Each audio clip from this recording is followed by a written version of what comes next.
અંકલેશ્વર વિભાગીય પોલીસ દ્વારા શેઠના હોલ ખાતે ગેરકાયદેસર વ્યાજ વસૂલતા ઈસમો વિરુદ્ધ ફરિયાદોના નિકાલ તેમજ જાગૃતિ અંગે લોક દરબાર યોજાયો હતો। ભરૂચ જિલ્લામાં ગેરકાયદેસર વ્યાજ વસૂલ કરતા ઈસમો સામે પગલાં લેવા અને લોકોમાં જનજાગૃતિ ફેલાવવાના હેતુથી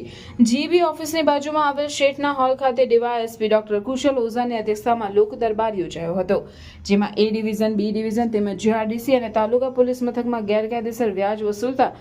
ઈસમો વિરુદ્ધ પગલાં લેવા અને ફરિયાદોનો નિકાલ કરવા સહિત ગેરકાયદેસર વ્યાજખોરોથી જનજાગૃતિ ફેલાવવા પ્રયાસ કરવામાં આવ્યો હતો।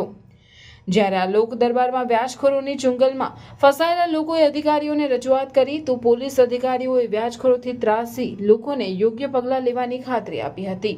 આ લોક દરબારમાં બેંકના અધિકારીઓ તેમજ નગરપાલિકાના અધિકારીઓ અને તમામ પોલીસ મથકના અધિકારીઓ ઉપસ્થિત રહ્યા હતા। આજરોજ અંકલેશ્વર શેઠના હોલ ખાતે ગેરકાનૂની વ્યાજખોરીની પ્રવૃત્તિ બાબતે એક અવેરનેસ કાર્યક્રમ તથા એક કમ્પ્લેન લેવાનો કાર્યક્રમનું આયોજન કરવામાં આવ્યું, જેમાં Ankleshwar A division, B division, GIDC તથા રૂરલ પોલીસ સ્ટેશન વિસ્તાર અને એની આજુબાજુના વિસ્તારના લોકોના લાભાર્થે આ કાર્યક્રમનું આયોજન કરવામાં આવ્યું, જેમાં પોલીસ સાથે નગરપાલિકા તથા બેંકના કર્મચારીઓ હાજર રહ્યા હતા અને લોકો સુધી પહોંચીને લોકો પાસેથી આ બાબતે કોઈ પ્રશ્નો કે ફરિયાદો હોય તો તે લેવાનો તથા આ બાબતે લોકોને કાયદાકીય રીતે માહિતગાર કરવાનો તથા માહિતી આપવાનો એક પ્રયાસ કરવામાં આવ્યો।